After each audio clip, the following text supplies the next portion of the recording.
and welcome everyone to Love and the Planets. And this is the week of May 7th. I'm Margaret Gray in Dublin. And I'm Armand Diaz in New York. So Armand, after last week we had a kind of quietish week, and now this year we're back, or this year, I'm skipping a whole year, this week we are back in Plutonian energy. I mean, what are your initial thoughts of the kind of overall feel for this coming week in relationships?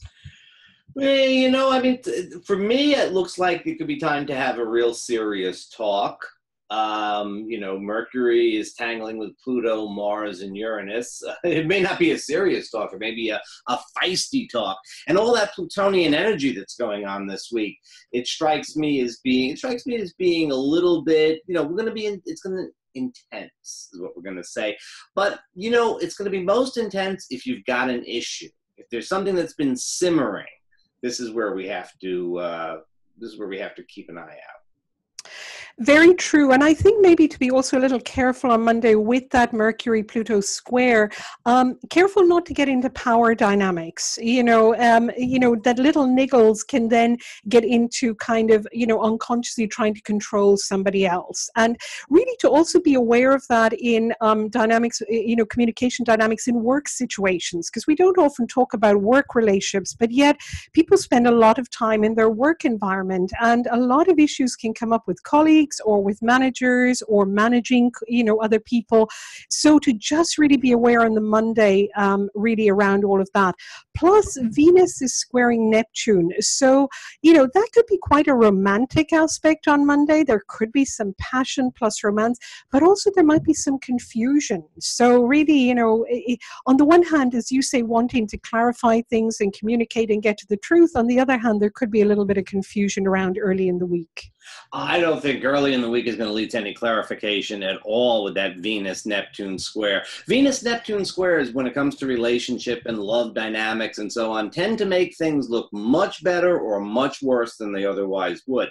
And when you throw in that Mercury-Pluto square, there's a little bit of like a subtext going on, between that square and the Neptunian energy. There may be things said, but I think it's probably, you have to read between the lines to really know what's going on. I don't think it'll be very clear. I mean, for some people, it'll just be nice. You can get swept away in a bit of a fantasy. But I think for some, there's going to be a kind of, we've got a problem, but I'm not saying exactly what it is type of energy. Much different from the end of the week when Mercury squares Mars and meets Uranus, and then it's, there we go.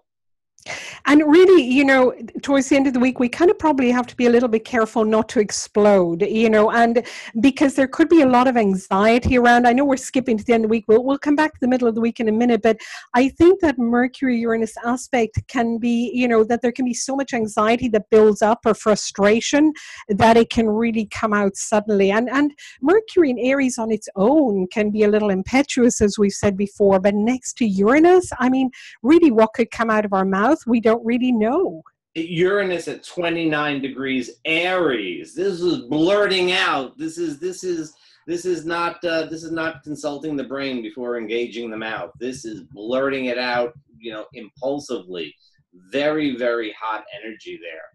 And going back to the middle of the week on Tuesday, we do have Jupiter. The Sun is opposite Jupiter, and that could inflate egos a little bit.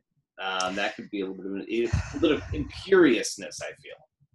I was thinking exactly the same thing. I thought we have to be careful that we don't think that what we believe in and what we think is absolutely the right thing, particularly with those Mercury-Pluto aspects and then the Jupiter opposite, to really use that Jupiter cautiously to maybe feel good about ourselves, but to kind of be careful when it goes into ego. Then, of course, we also have Venus quincunx Jupiter, middle of the week as well. And, I think that's an aspect that, is a little uncomfortable because the Venus in Gemini wants to be light and wants to be social.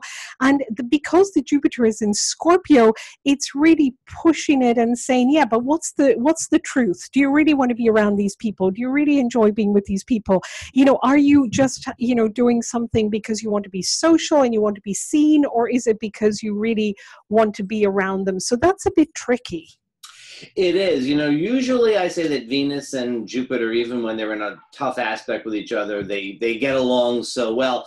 But with that scorpionic side of things, I agree with your interpretation entirely. It's, we'd like to go out and be light and sociable, but not, but what's the real thing underneath? Yeah, I agree very much. Yeah.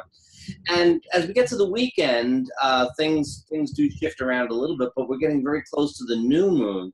So sometimes the energy gets a little bit more internalized towards the weekend. I don't know if it's going to be a big party weekend. Well, with the Sun trine Pluto and Venus quincunx Pluto, I mean, it could be amazing passion, really, on the Saturday, or it could be, it could be not amazing passion. It could be more manipulation, control, obsession, more of the themes that we had a few weeks ago, in fact. So to keep that in mind, that this might be a little bit of a rerun, or, looking at it differently. And again, as we always say, really, we just need to be very conscious that these energies are operating and we can use them in a variety of ways. So, and of course, then I know this is going into Monday, but I think with Mercury moving into Taurus, that's probably a better time to communicate, if there's something important to communicate. And of course, we're going to be talking next week about Uranus moving into Taurus, which is huge, of course, for relationships. It's a very big deal. This week, Uranus at the very end of Aries, all that mercurial stuff, all the Plutonian stuff. I think it's a sort of simmer and boil type of thing. And watch for explosions. Watch for explosions. And kind of be kind to each other in it if you can. Yeah, that'll be good. See you next week, Armand. Bye-bye.